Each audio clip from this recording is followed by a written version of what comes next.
right. I'm Mitch. Thank you for having me. I'm the band that comes on before the main act to warm up the audience. So let me know how I do. Max, if I do a bad job, I'm sorry. You just have to deal with it. I'm one of the partners of a program called Tech Catalyst that's launching in Michigan in May. What we're looking to do is we believe deeply that Michigan is one of the most relevant tech hubs that is a sleeping giant. And in order to wake that up, we need to figure out how to activate the people like some of you in this room who want to found awesome companies, but don't necessarily have the resources or know how to take those first few steps. So accelerator programs are a naive solution for this type of issue because they presume as input that you've already formed a company and already have taken those first few steps. But if you're looking for a co-founder, you don't necessarily have an idea, but you do have the drive and ambition to build something, a core technical skill set and a core sales skill set. We've designed as a 6-month program where we start in the first 3 months focusing on finding a co-founder from within our 30-person cohort. We pay you a stipend of $5,000 a month to cover healthcare. At the 3-month mark, we invest in $75K in companies that have validated a startup idea, and then move them through a follow-on 3-month accelerator program, at the end of which we have some of the best investors from the Bay Area and New York showing up ready to write $1 to $2 million checks into these companies' seed rounds. So our first cohort is May 18th. Our application is online at techcatalyst.io, and we'll send out the email afterwards. Our applications are due March 31st, and if we have time, I'm happy to take a couple questions, and then I'll be in the back of the room at the end if you want to find me to talk about anything else. Cool. All right. Thank you. You need your email. Yes. Yeah. What can you send out? You'll send out email to all the people? I can send an email to everyone who left their Great. email address. And then I will write something down with an email then. Thank you. Okay, hey everybody, my name is Max Miller. Quick, just preview question. How many of you guys are technical? Like developers, anybody here know Java? A little bit? Okay, well, I'll skip that for now, but at the end, if you want to come up, I'll put up some coding examples and things like that. I didn't want to really put them in the presentation, but yeah, I've got examples of some of the topics in here. Okay, so yeah, this is just going to be sort of a primer on how investment banks kind of set up their algorithmic trading frameworks, internal frameworks, and what sort of strategies they do. Who knows what an investment bank does? Anybody? Want to tell us? Put pizza in your mouth? Investment bankers are always looking for opportunities to grow their capital. Okay. And that's really. Yeah, so I'm going to expand it a little bit on that. Not too much. Okay, yeah, this is just the legal disclaimer where you nod and say that if I happen to make some investment recommendations or something that, yeah, you can't really sue me, okay? So everybody nod. Okay, so my background a little bit. I went to U of M around here and thought it'd be a great idea to join an investment bank in the summer of 2008. So anybody remember what was happening with investment banks in 2008? Yeah, it wasn't such a great time because that's September 15th, after I already accepted an offer to come back in 2009. Yeah, Lehman Brothers, biggest bankruptcy in history. Stock market crashed, everything, all those great mortgage-backed securities didn't really do so hot. Yeah, so basically they fired like 40% of the workforce at the investment bank I was part of, and so then I got to follow Peter's principle. Ever heard that one? Basically, I rose way too quickly in a group that I was not at all prepared to be in, but learned a lot, and that's what I'm going to talk about in this a little bit in this talk. So just a little bit about what an investment bank does before this slide. In 2008, there was no prop trading. Traders were not trading with banks' capital because they had none. So basically what our group was tasked with doing was any big institutional clients, insurance companies, Anybody who still had money was looking to change their risk profile, normally to get dividend-paying stocks, bonds, safe investments, T-bills. And so what they were trying to do was find people who could sell off their assets without getting just way low prices. So a lot of that is through algo trading. You find counterparties, use dark pools, you use a variety of exchanges, and then you try to get out of those. Andrew? Yeah, if you have a question, just raise your hand at any time. Just stretching, sorry. That's cool. Time back here. Yeah, so that's sort of the goal that everybody was taking in this context, was aggregating a lot of trade data and trying to sell off or change positions without losing too much money. So yeah, common misconceptions, arbitrage. A lot of people think that people that go into investment banks are just trading 100 million times a second and making tiny, tiny pennies that add up to a lot of money. The problem is that that happens, but the best one can arbitrage everybody. There's only one bank that's normally winning that war right now. I think it's JP Chase. We need a lot of cash and a lot of investment in tech. And yeah, you just kind of have that flow. Everybody else loses because the person that's best at it can arbitrage everybody else. Prop trading, yeah, they've done a little bit. They've gotten back into it, but hedge funds do a lot of that. And yeah, banks in 2008 didn't do any of that. So, you know what I mean by prop trading? No, Proprietary no question. Yeah, what's prop trading? Prop trading is proprietary trading. You trade with the bank's money.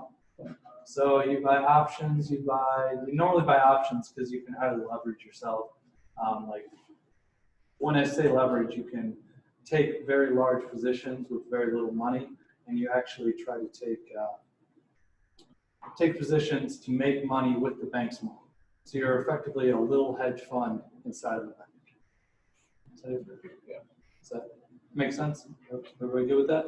Okay, cool. Okay. So I'm going to go into a little bit of the framework that we work in the bank. So first off, a lot of these banks have internal frameworks. And it just so happens that the sort of kind of weird relationship of all these banks is that people jump from bank to bank to bank to bank and implement the same thing about every 3 years. And that's how they move on. But these are internal frameworks that kind of makes sense from what a bank does. Some people work on the wires. You've heard of the people, bringing in millions of trades a second and, the really quick wire trading. I didn't do anything. I don't know how that works. That stuff is really weird to me. That's the second part. The part where I worked was in trade aggregation. So what we would do is somebody on the floor would say, we want to implement an algorithm. What we want to do is we want to sell a bunch of these dividend yielding stocks or buy these options for this, let's say, copper prices. We want to get some options in copper prices and trade those so that if there's coronavirus hits Chile and the copper prices go way up, we want to lock in our prices. Weird stuff like that. I didn't really deal with any of the strategies of that. Our job was to basically take in as much data as we could, aggregate it, and when certain conditions arose, we'd kick off these algos and say, go and start spitting a lot of stuff over the wires and start making these trades. It's all in Java, which is kind of surprising because common misconception is Java is very slow. It doesn't have to be. That's sort of it really doesn't have to be. The thing is that most of the stuff we did was in Java so that we could disseminate it to the rest of the bank. Because, it's just a huge company, and people had to be able to build their algos with it. Some of this got a little technical. It had code in it, but now it doesn't because I took that out. So reactor pattern is just like we'll talk about that afterwards. We'll just go into the technical stuff a little bit. But yeah, it was all basically primitives. So it was Java that was written a lot like C++, you guys know, or C. We had very few objects. And the simple pattern was you allocate all your memory at startup, you remove any garbage collection because that could slow it down, and then you just try to aggregate as many orders as possible very quickly. This slide probably doesn't make any sense, but you guys can ask questions on it because it's a little bit technical. Anybody? So what were you trying to do? I still don't get it. We're trying to take 200 million orders, put them all on different threads, make aggregations so that if there's a lot of volume in a certain stock that we are representing an insurance company or an institutional investment, if they see a lot of high volume and they want to unload that stock, maybe they're seeing that the price is going up generally pretty high and they have a position that they want to unload, that will kick off an algo to keep the price relatively high, but start selling that position off and try to mask their big play in the volume. So is that were you guys making the assumption that there was high liquidity for that time? Well, if there's high volume, there's a couple things going into play. Normally, when you have super high volume back then, you have institutional investors and counterparties that are both trying to do the buying and the selling. And what you can also do is you can you're kind of just playing off the price. So if an institutional investor doesn't want to get burned by just selling off and spiking the price down. If you have high enough volume, what you can do is put in smaller and smaller orders and start to make a very long position. It might take several weeks, but you find similar counterparties that are trying to buy these positions. You can take that to other exchanges, you can take that to different time points, and you just try to slowly change the position of the insurance company or the large institutional investor. So just like ask maybe a clarifying question. So the thing is, like, I've got a bunch of something, and if I try to sell it, the price will go down. Correct. So I'll lose money. Yep. So I would need to wait until a lot of people are buying it and sell it right at that second when a lot of people are buying it. That doesn't really work, because if you Yeah. sell it all at that time, you're still going to get broke. Okay. So like a win isn't like, hey, I found the 200 milliseconds where I sell my stake. The one is like, I found 200 milliseconds secret, a tiny piece of my stake. Well, yeah, you bring in all these orders, you find high volume, you find where the positions are going and where the price is going, and then you generally have these huge positions that you're trying to change.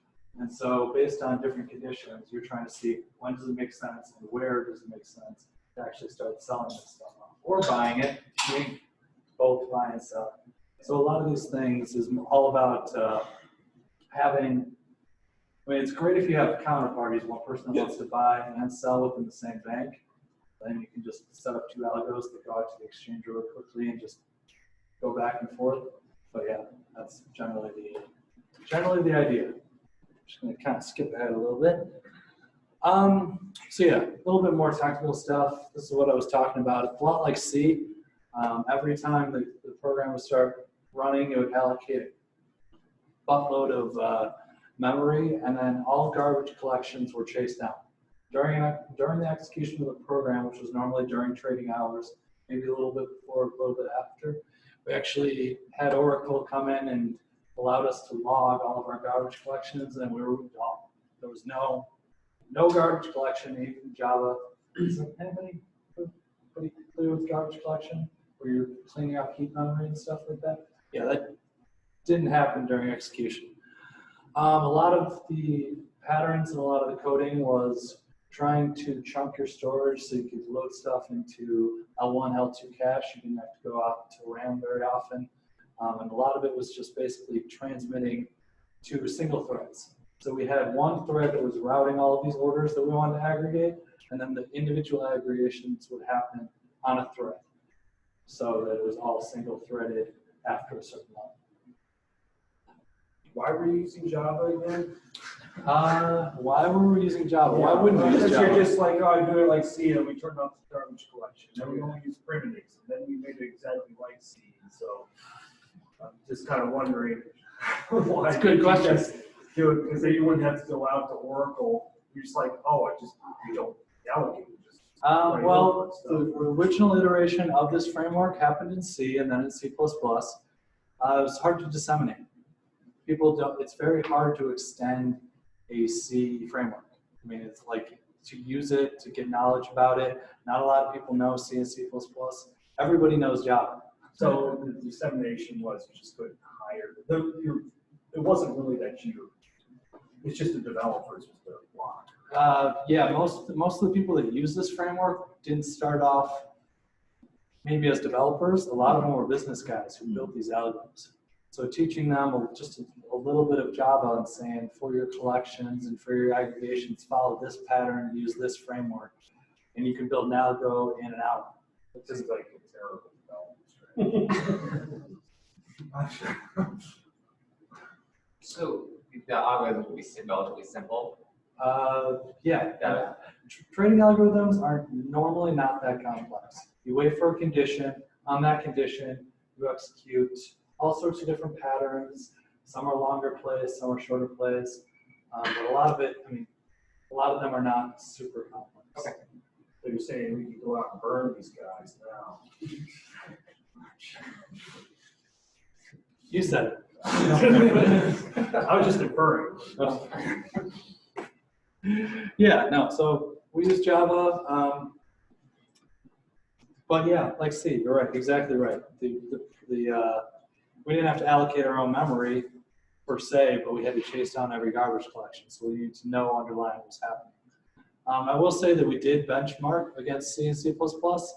And because we were using a lot of classes and a lot of people set up the C program a little bit wrong, our Java was much faster. And Yeah, just optimization. yeah, and we had, Big Blue and Oracle come in, and we actually got to do some fun stuff like look at the assembly and actually like batch in like stored procedures assembly blocks. Then we got to deal with all the fun like reduced instruction set stuff, or like different after. Okay. So operationally, it was all TDD. It was a framework. I mean, basically, people had requirements. We were basically just building out a lot of the collections and standard stuff that already exists in Java. So we had a pretty good set of what we knew we needed to do. This framework is not unique. It had been built 5, 10, 15 times already, but it was purely TDD in pairs. We spent 90% of the time documenting, setting up performance tests, setting up unit tests, setting up everything, and then we finally implemented it. And if we implemented it and we found that we had to change it, that was a big, long meeting that nobody wanted to take part of because that was no. Yeah, and then it's just speed it up. So once you have it, it looks good, all the tests are passing, then you just basically do all sorts of weird stuff that Java's good at, or that you can replace in the Java SDK or something like that, just to speed everything up. So that's just sort of how we operate in our team. Made for very long days, and yeah, a lot of it. It's not a very fun life out there, I'll tell you.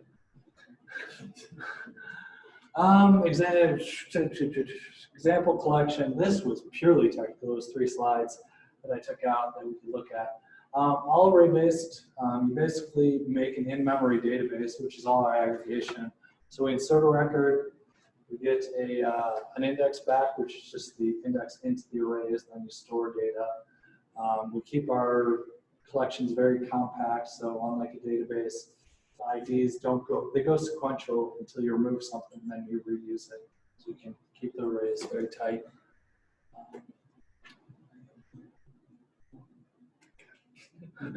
Unboxed. What? Unboxed. We mean unboxed. Oh, yeah, unboxed. So just be able to store your real guns without going out to one of your things. Yeah. Series of primitives. Yeah. And everything's roughly all unboxed. Yeah, I mean, we had some sort of a lot of different collection methods. Like we would chunk things in 4K byte, like 4K arrays that were kind of chained together so that we could load them into cache very quickly. And then so you have a lot of actually intrinsic pointers between small arrays that are actually one big array that functionally act like that. So not really. yeah, so some indirection, but sometimes we actually had small enough collections where we wanted one long array because we weren't going off to it very much. And then the JVM knows where in the page it gets going because it's just a ton of stuff that not accesses. So the answer is yes, both. A lot of the stuff we started. Sure. In the bigger slide, it says Java before implementation. Yep. In hindsight, do you think it will make a difference to Java after the implementation? It was more before, kind of actually made more sense to us because we were writing from business people's input. So we had these business guys who were using their terminology, and what we had to do was first understand it and then translate it, but not translate it too much. So the actual, we had to think of the method and how it would be used by an algorithm. So we had to have the description and then the parameters, but it was great to do the job doc before because then we could use their nouns all the way through the code. Just sort of, it made sense at the time. Would we do it differently? Maybe, but it allowed people to actually become functional a lot quicker without as much example. Because a lot of these guys, I mean, if you're an algo developer, like on the floor with a trader, you kind of have to know both. Because you're developing it and you have like more of the business terminology, you need to come up pretty quickly. So a lot of these things, instead of giving examples and having people follow, their own examples, it was a lot better to have JavaDoc use this where you would normally use this, write a standard Java program, replace it with this, and then these variables, they're in your terminology, they're in your language. So that's kind of just the way we did it. Sometimes it was they use weird terms, I'll tell you that right now. And then a lot of it was aggregation. So a lot of we had what we called operators. Really, they're just database functions. You do very little sorting. I'll tell you that right now. Sorting is very expensive. So you take a filter, you do these filters very quickly, but to sort something is just like, it's very, very expensive. So you take a filter, you run through minimum, maximums, things you're looking for, and then you run down. So you have an in-memory database, you do some stuff with the database, kick off an algo in certain conditions. That's it. Did you find yourself trying to traverse your data structures less and try to do more when you actually do traverse them? I'm not sure I understand the question. Use just like min-max and stuff. It seems like if you're already going over your data with a filter or something. Oh yeah, you could put a whole bunch of different things in there in the same, I guess, iteration. That's exactly what you're doing. So you're trying to put as much as you can in there. As things come in, you have these arrays that are storing all this stuff and these data structures that are storing all this information. As things come in, you're constantly updating. Min and max are easy to constantly update. Averages, a little harder. A lot of our sums, so volumes, are a big play. Yeah, exactly. So a lot of these are not like, oh, I want to run a max query on the database. It's really, I'm going to store that because that's a very common part of the algo thing that's going to kick off is based on that. And so that right when that hits a certain threshold, you have a filter on that. So if the max gets beyond here, kick off that algo. And then you have an event that actually gets to that, that threshold, sends off over the wire that you want to kick that off. Sort of the way. If the sum is easy to maintain, why is the average harder? Because it's just the sum divided by the number of elements, no? Well, you just do double the storage. You need to store the number of elements. Wouldn't you already do that because you're storing? You need to know how many elements you got. Well, or? I mean, like it's. They have Very very enough. average though. Yeah, you can. I mean, yeah, it's storage was at a premium. You want to keep your storage low. You want to have, because you're sharing it. You have multiple threads all taking millions of orders. So storage is really at a premium. You don't want to do it for everything because then you're going out to RAM a lot. You're not using as much of your cache. You can actually run out of heap space eventually, but it's more about quickness to actually retrieve it. Yeah, so my question is kind of more operational. Yep. How did you guys go about identifying where you could improve? Like, how did you come up with these processes to say, like, this is what we need to do to make this little top? Well, T2D kind of came from the top down. The manager, I'd never heard of it before I got out there, but the my manager and his manager had been doing it. They found they worked better in pairs. They made a lot less stupid errors, things that like resulted in the flash crash. Everybody hear that? That was a non-functional team that everybody else made a lot of money on. But he found that that having a pair, you spot a lot of design flaws, mostly verbiage flaws. You get better performance initially, and so it was more of just an operational a win, so that even if you didn't go faster, you got better programming right up front. So it was a lot of ad hoc procedures. Like we did operationally what had been done before, a mishmash, and what seemed to work. Like we had new team members who would bring in new practices. Some people, very opinionated, hated Scrum and wanted not Kanban, but there's all sorts of weird agile nouns being thrown out. You have business guys coming in there who are institutional investors, and they say, you guys should try this, you guys should try this. And so the salesman would say, oh yeah, we do that all the time.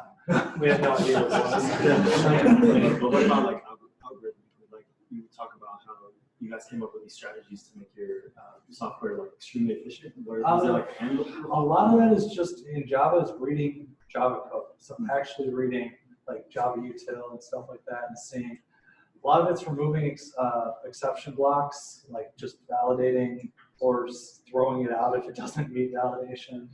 A lot of it is knowing the underlying C and C++, just what happens when you create a new object, where stuff is going on your heap, what actually like malloc and like what the C things are doing when you're doing memory allocation and when you're doing garbage collection.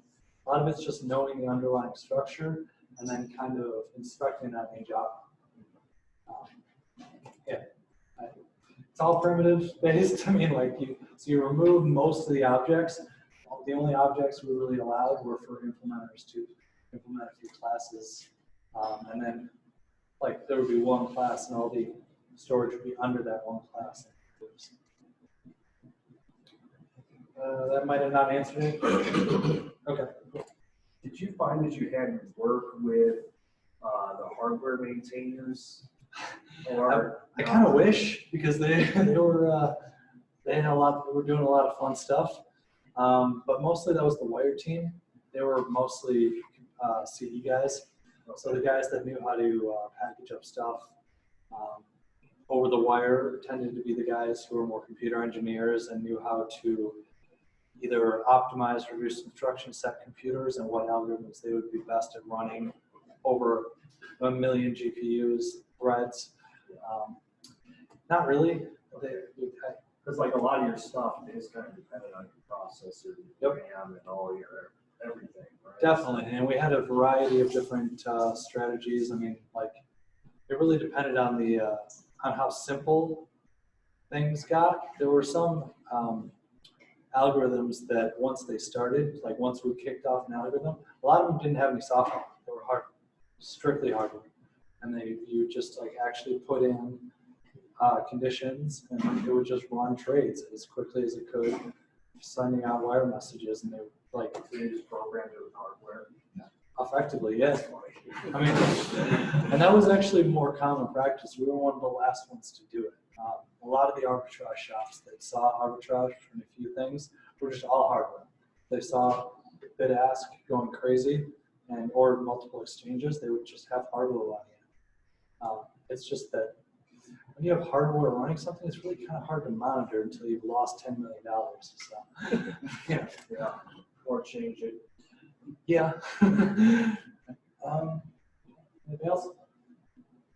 Okay, since you Yes. since you already put it out there, if you're making mistakes in hardware, were you guys, or did you have a team that were out there fishing to find those hardware malfunctions so you can steal, well, not steal, but take advantage of That was our function. When an algo went haywire, our job was aggregating. So if we saw something spiking down the price on something, we were doing both sides, taking options. We were like, this is something screwed up. We're going to take as much leverage out as we can to try to make that money back in 10 minutes, and it'll be a good day.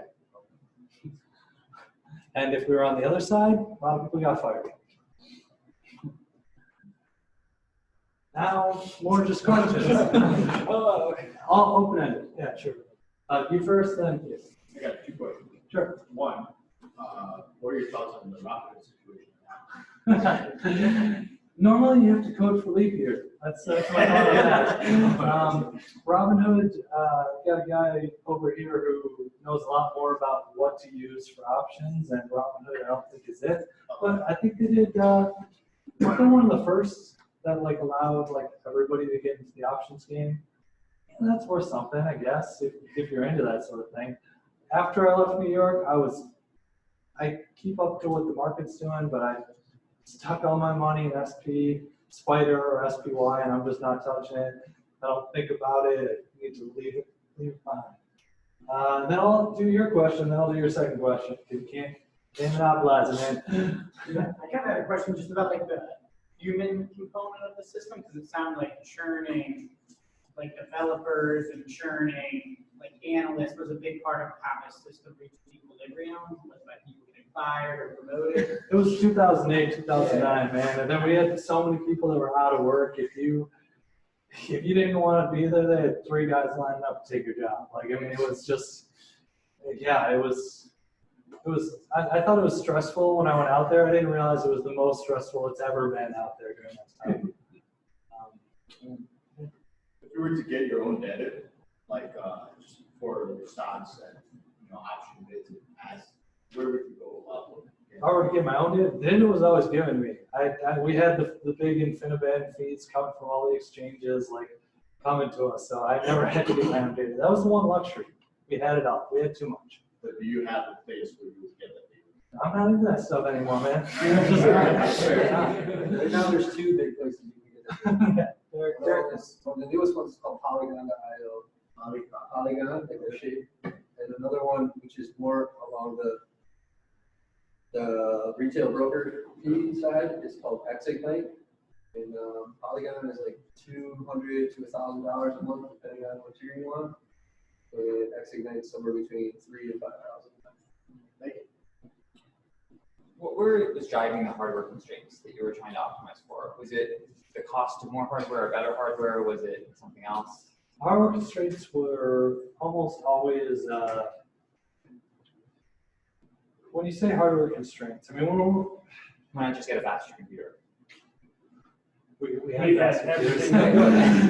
Like, I guess, were you at a point on the curve where it's no longer economical to get faster computers? Was it technically impossible, or? A lot of it was, you only have so much room for cache. You only have so much space close to the CPU. You can do that by making the chip smaller and surrounding it with more cache, or you can, but at a certain price point, all you're doing is adding a faster processor and more space. So at that point, you're not. So it's more like the physical. Yeah, it's actually electrical engineering constraints. Physical constraints. Yeah, that's why, like, and all this stuff. Remember, we use threads to navigate to different single threads. It was all single threads, so it's not like we could farm out 100 million orders all on different threads and chain it back. The actual going from thread to thread is very expensive and requires a lot of synchronization that we didn't want to waste time. So, yeah. So I'm not sure exactly when Java became open source, but you guys are making pretty awesome and heavy modifications to it. Did you ever consider like making that available as a product, or just make it open source at the time, or just not even? It's a bank, dude. No benefit? We're a bank. We don't make open source. That's our IP. If anybody thinks Right, that, so it was like, IP of the bank, then like modifications. oh yeah, like every framework was IP. Banks these days are just hardware companies, especially software companies, especially investment banks. Yeah. They hire engineers and say, hey, you're pretty decent at engineering, you know math, here, we'll teach you how to do algos. And then you run those 4 algos that your team does, and then that's what you do. So when you mentioned that oftentimes the same engineers would go and do the same framework in multiple places, Yep. would you not be able to do that with the modifications you made, because that's the IP of the previous Exactly. you We had to rebuild it, and then you build it better. Oh, okay. So rebuild is sufficiently different from the first day. Well, So it's not. It's not like they know, so. Yeah, it's like no, you learn what they did wrong, and then you manually try to remember what they did right, and you try to make it better. And it was the same 10 dudes that went from a hedge fund to Goldman to Morgan Stanley to Deutsche Bank. Then they went to another hedge fund. But you always left one or two people there to rise up, make a ton of money, and they just didn't want to leave. So have you thought about the crypto markets and how you could apply similar knowledge? Have I thought about them? Yeah, not positively. It's a cool technical challenge to use blockchain, but blockchain is already being used in every retail bank around the country and has been because it's an easy way to do ledgers. It's really hard to break the chain of transactions using blockchain, so it's good for that. The whole cryptocurrency thing just strikes me as just a little weird, but I mean, what do you think about like decentralized finance? Being able to decentralized finance. Being able to, for example, trade futures on like open blockchain versus using private credit. It's all just bits in a computer. They might be close to the exchange, they might be far away. Yeah, it's just decentralized finance. That's more of a political discussion than a technical discussion. How much volume is algorithmic? How much volume? Is the computers just doing it versus any humans? Somebody was 70%. Back when I was doing it, it was in the 90s. We were doing a lot of it. A lot of it was just kind of reported after the fact. We had a lot of dark pools, especially being at a European bank. I was at 2 European banks.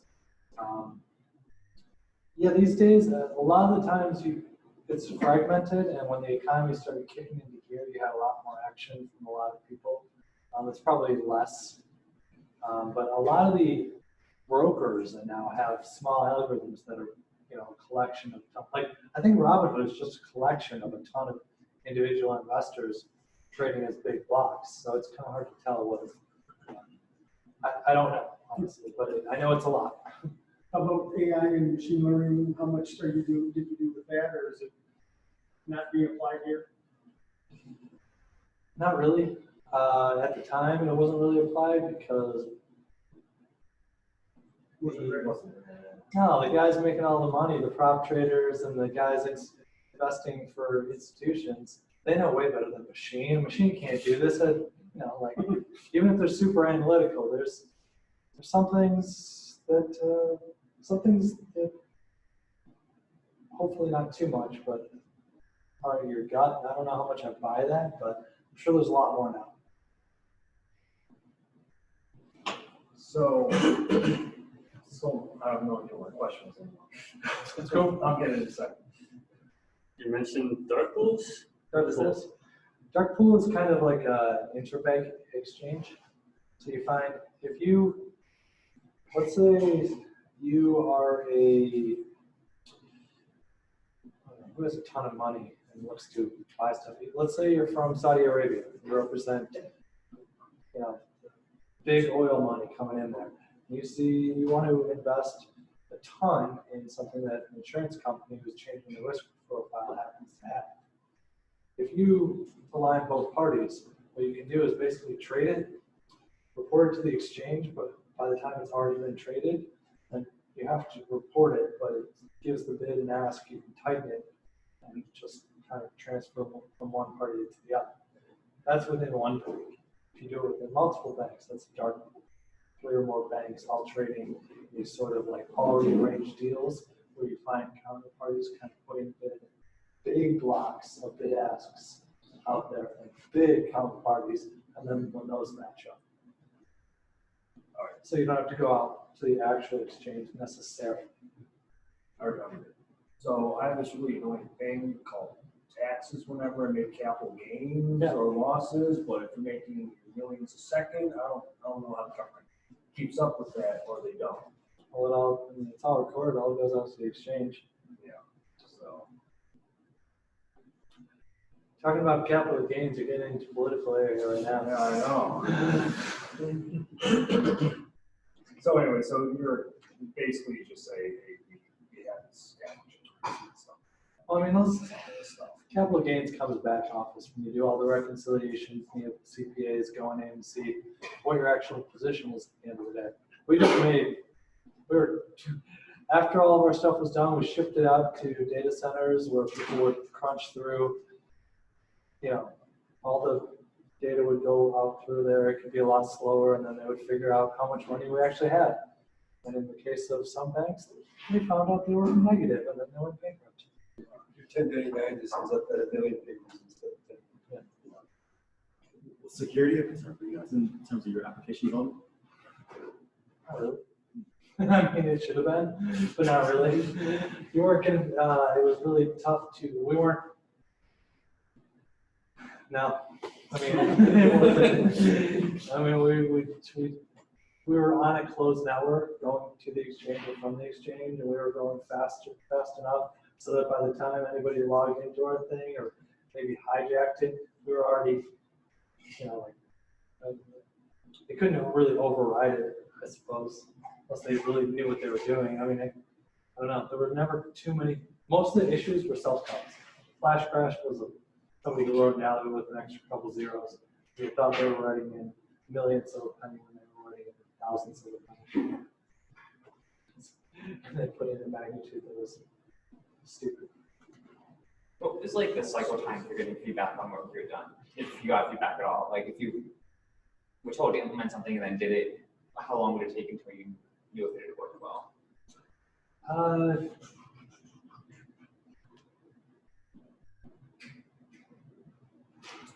We had a lot of, about two or 3 months.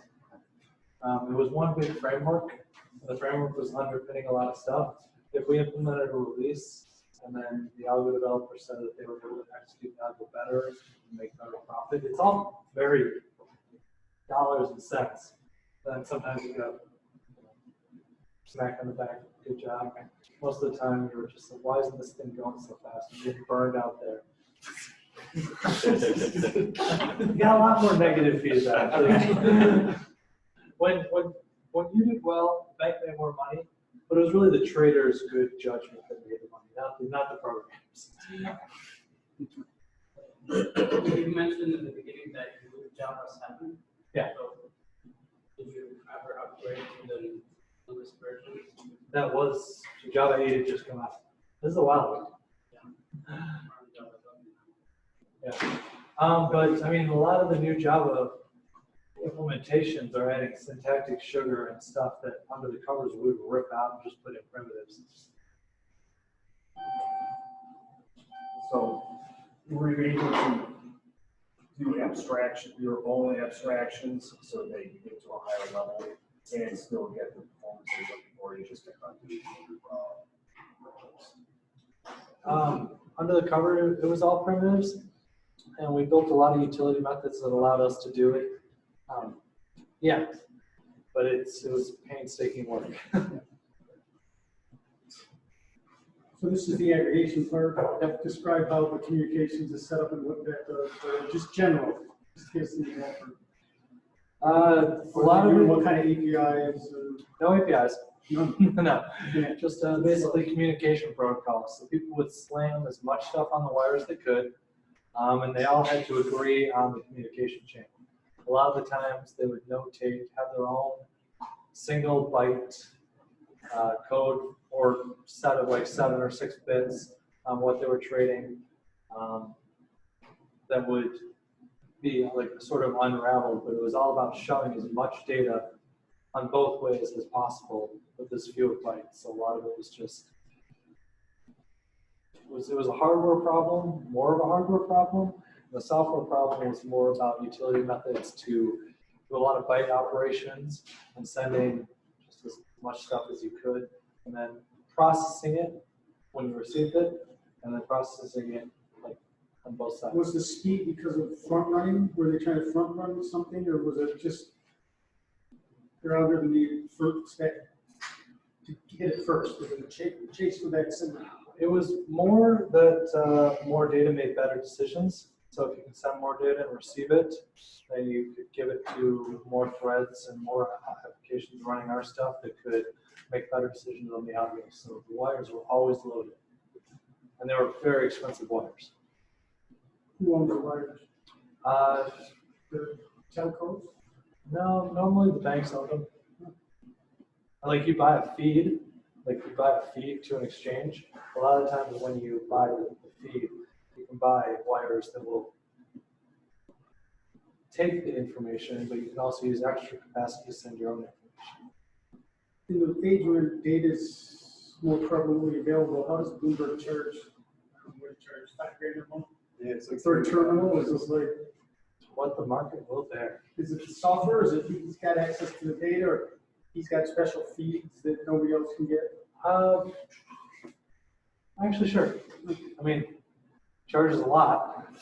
I know we paid about $2 million for our feeds to the exchanges a month.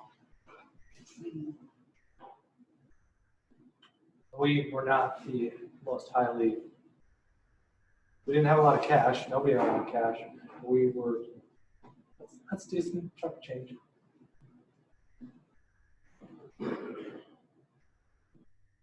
That wasn't like news. We didn't use it for news. We used it for data coming in. Have you seen Benzinga down here, what they're doing? Are they? Silly name. I know. Not really, no. Yeah, you're almost a trader. How do they measure if you did a good job? I see things like DWAP, and how do you know If I did a good job? if the algorithm did go better than another algorithm, so they could say, next time insurance company come to me to clear those bonds? That's sales. Sales could use whatever metrics made us look best. But didn't you have any that you were checking, like, you know, you beat the average thing that if it was random? No. Not really. I mean, like, you can, a lot of it was, on our side was, if you were the best and you were making a lot of money for insurance salesmen, that's what you used. If you weren't the best, then you brought in technical jargon and stats and things like that. So it's a different sales game. I know, right? That's what you do when you're not the best. You start talking about your amazing systems and your people. You've got the best people. Yeah, no. This other guy just trounced you, made $3 million off your stuff, and is doing all the arbitrage game. Like last week, he lost a ton of money for institutional client A. And I'm not going to use you guys.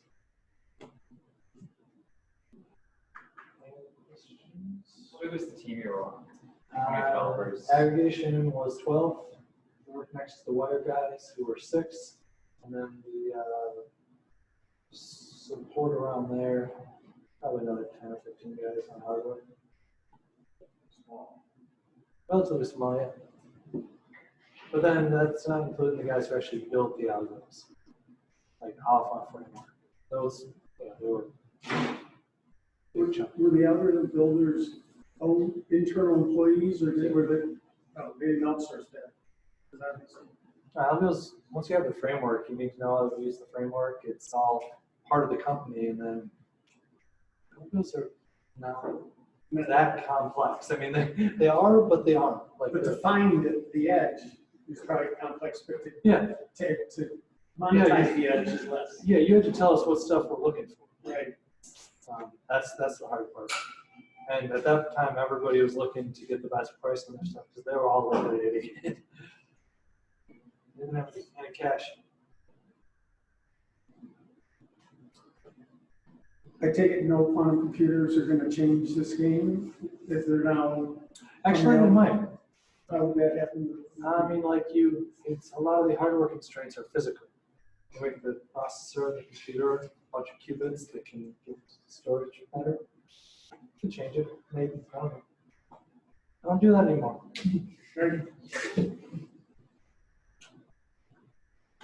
So most of these banks, they're using like, Windows, NT or what? Let's use Linux, Unix. I don't know. They let developers do whatever they did. They didn't mandate anything. We had no IT guys. Our computers were just Do whatever you do. That was the one nice thing. Work your 16 hours on whatever system you prefer.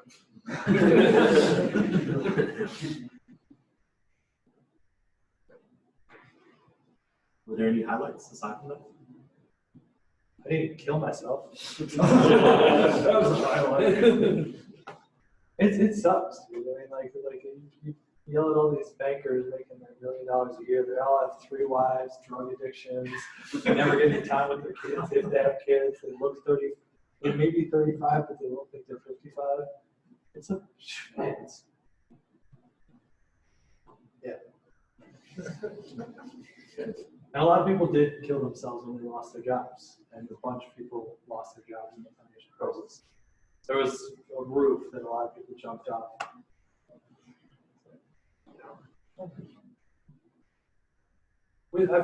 I mean, we were there when Lehman fell. That was not fun. It's weird because I was on 60 Wall Street. Lehman Brothers was 28 on Wall Street. Wall Street's not that big. It's 2 blocks long. And there's 30,000 people coming out of a building onto a very small street, and they've all lost their jobs. Just, we shouldn't feel sorry for bankers.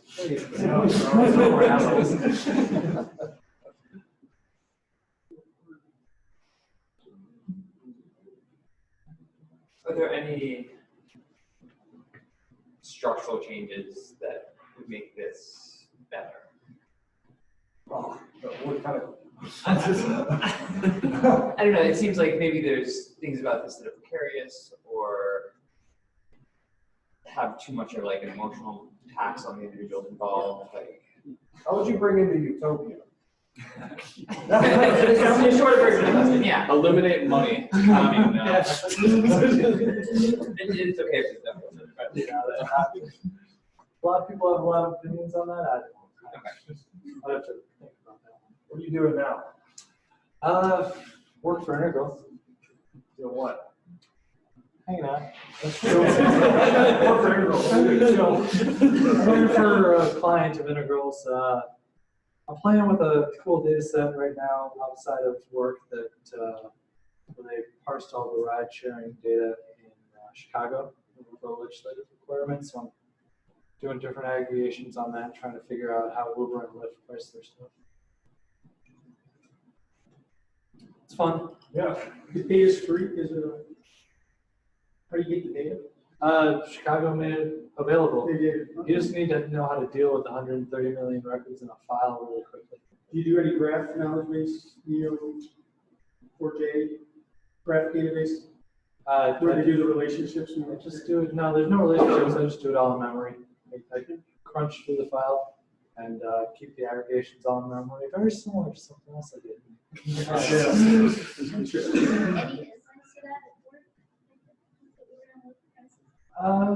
Haven't figured out enough about it.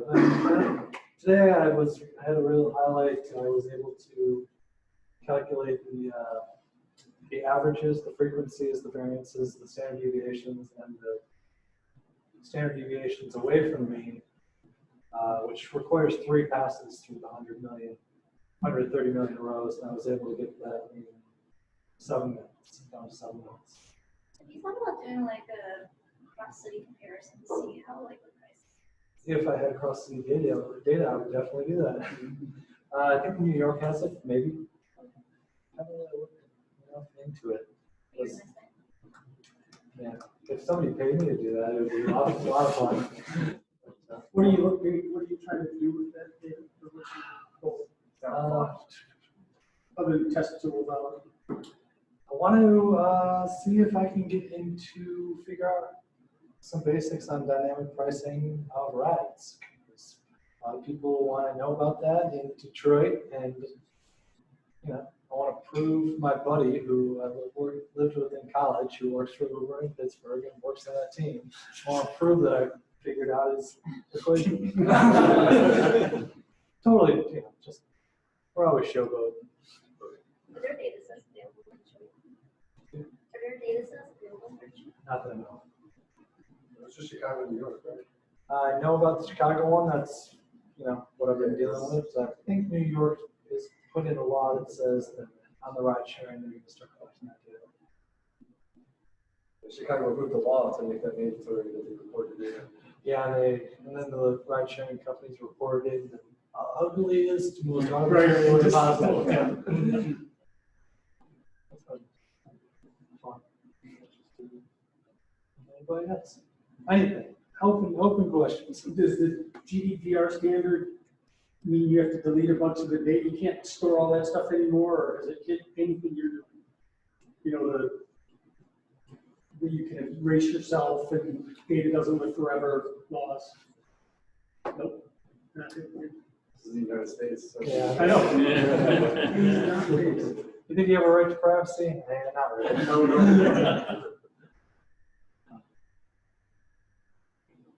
I'll say if any of the stuff that Max is working on interests you and you're a software engineer, I'm happy to chat with Shameless plug. Talk to me. Because I get a cut. And if anybody is interested in the preview talk around Tech Catalyst, my info is on the board there. Or you can also find me here. If anybody wants to stick around and talk technical, I'll be, doing some. I'll bring up some of probably the program we're working on now. My sample code is a little bit obnoxious. It's all just showing that it's all primitives and arrays. But you guys know what arrays look like, I assume. Probably. Never use one. Yeah, you're a PHP guy. Getting you use your Java docs and comments to make stuff readable, or is that just not useful? A big part of our, are you talking about in here? Just in general, yeah, like when you're writing for performance. In here, we would write C-style variables, and then we would refactor them to be bank terms. Because a lot of our variables we're trying to be as expressive as possible to the people writing the algorithms. Because usually you get more expressive by writing objects, but if you take that object away, how do you get more expressive writing objects? how do you not? Explain how you do, and I'll tell you how you don't. You can encapsulate certain behavior of a component or a thing into an object, or something collectively together. So you're grouping stuff in the same file. You do that with primitives. Yeah, no, there's a lot of object-oriented guys who hate all this stuff because it's exactly not how Java was meant to be written, and I understand it, but that's what we used and it worked. Okay, so for example, let's say that you're writing an algorithm paying port values when they reach a certain price. Could you show us, give us an idea of how that would go? Because first of all, if I have commodities, pork barrel futures or pork barrel prices, now I need tons of pork bellies in the future, and I'm an actual institutional investor who wants to buy these pork belly futures. And I'm another different person who doesn't need the pork bellies, but think there's a lot of money to be made on pork bellies. What you do is you tell us as an Agile developer, hey, everything coming off the wire, if it's pork belly related, start putting it into one of your aggregation threads. All the pork belly stuff will be filtered down to a single thread where you'll say, I want to know, I have a ton of pork belly and I want to sell it, but I don't want anybody to know that I'm selling off my pork belly. So only sell it in small chunks when the volume is very high. And, I want a band of prices, but really I want this algo to run for a month and a half. And I want to be rid of my pork bellies, but nobody should know that I'm out of pork. That's just generally what it is. And then so for that month and a half, every day, everything pork related is coming to one thread. I'm spinning it up. I'm looking for volume surges, high volumes, potentially a price component where I want to sell this for a decent price, but I have a band that I'm willing to accept as long as you smell it in small bunches so that people don't know that I'm actually dumping all my pork bellies. The other guys, they just want to buy pork bellies. They need it for a good price. So when it hits that price, they say, I think that actually the price is going to be really cheap in about 3 weeks, because there used to be a scare about pork, but that's going to be abated. That's a good time of the year, and there's a lot of pigs, and So buy it in about 3 weeks, try to get the best price for me, and buy this amount. So then I have different thread that's only looking for the price, current price, volume. You have a ton of sell orders, not many buy orders, the price is spiking. You're taking in more sell orders, you wait a little bit more, and then right when you hit the bottom, buy, and then do it. You ever find that there's, in your situation, somebody trying to sell pork bellies and somebody trying to buy pork bellies in the same company? The same company, we would love that. You would absolutely, that's counterparties, man. You just, you can give them the best price, both of them, the best price, and you get to take more of a cut. You get to take the buy side and the sell side. You love that. That's absolutely, that's great. What happens in real estate is the waiting. Well, yeah, the real estate's a simple example. A buyer and seller's agent. You can sell a house too, so you get the full commission. Same idea in banks, although it's a little tiny. So there's no way the individual can compete now with these big Goliath places. Sure they can. Better algorithm, better business signal that they figured out. But on the speed level, like the data feed's too expensive and the. Hedge funds do it. True. That's about as close to an individual. There's not that many people, but then they get bought up. Yeah. As soon as they get successful. Sure. Because if you can beat us inside the bank, why not just buy them and take them? It's not any different than any other market. How do they become competitive? A lot of hedge funds go on a single strategy that tends to work. They identify, I mean, what's the most successful hedge fund out there? Bridgewater. Bridgewater, I think a long time ago, it was essentially just a hedge fund. Warren Buffett. Berkshire Hathaway was a hedge fund that turned into one of the biggest companies out there. Value investing that just seems to work. Small value. I mean, he doesn't do anything complex with algorithms. He buys value stacks and holds on to them. I mean, now he does a lot more. But have you ever read his 6-page summary at the end of the year? One of the best reads you can read. Just you think this 90-year-old dude, and just the knowledge that pours off every sentence is just like, whoa. He's got 130 billion in cash right now. waiting for your algorithms to flash. Nah, he doesn't. That's new I know, he doesn't stuff. play that game. He writes on pen and paper. Yes. Out in Omaha. Hang out. Say you wanted to take a $20 billion position. How long do you think it would take to accumulate that? Just buy a company with a 20. You can't No, do like if you wanted to buy $20 billion worth of Apple shares, what is that? Well, that's a. Would he like approach an investment bank and be like, I need to get in this position, like let's use your algo, get you in for a month? Or would you just sit there with a $20 billion bid and just No, let the it's- market paint it into it? To try to make a $20 billion position would take several months, and he'd approach several investment banks, and the ones that are performing best for him initially would get more of the business going on. Yeah, he's a perfect example of an institutional investor.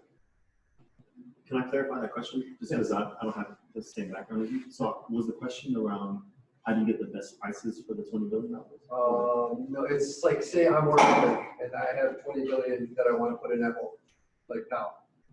How do I go about doing that and get the best price? You do it over a long term, you call an investment bank and you try to get the best price, but if you really think that Apple's going to zoom up, you don't really, like, you're not going to influence, Warren Buffett can influence stocks. If you say that you're investing as Warren Buffett, you think in 3 years it's going to be worth 75% more, and you just go along for 3 months and try to get decent prices and then you hold it. So that's what he does. Yeah, it's just, it's hypothetical because he did buy $20 billion Yeah. of Apple in 2018 when the market tanked. January. Yeah, I mean, He bought it in like 5 minutes. exactly. Yeah. He was putting money everywhere in 2008, 9. I mean, like he just had a bunch of cash, and he was like, eventually some of these companies are going to rebound. But he also did a lot of restructuring and all sorts of stuff. Saddling some companies that he took bankrupt with debt of other companies to keep those other ones sustainable. Just financial. I'll go jump in.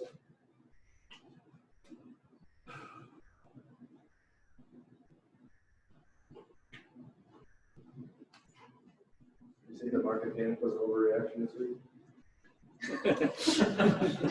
What are you looking for? I mean, I read the disclaimer, so feel free to say whatever you want. Derek just walks away.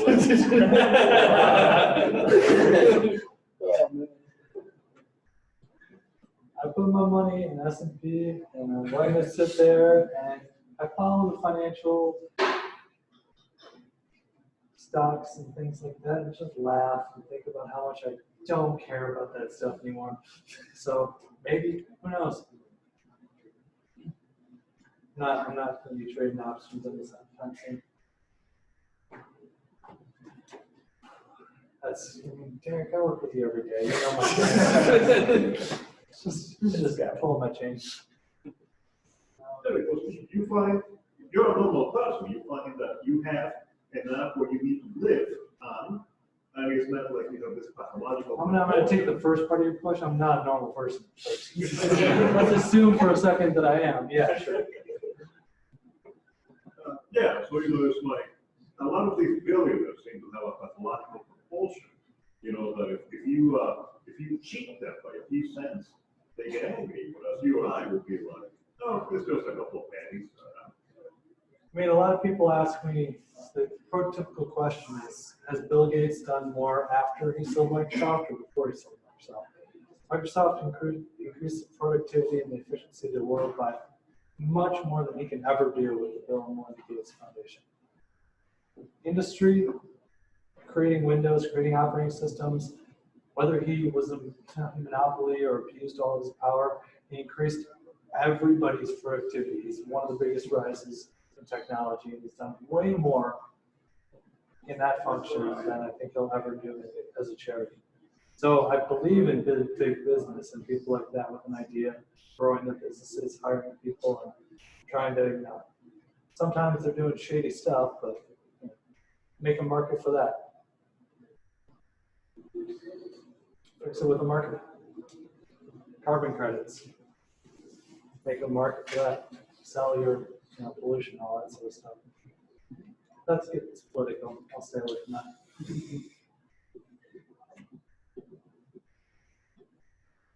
You good? Thank you, Matt. You want to stay and talk about that?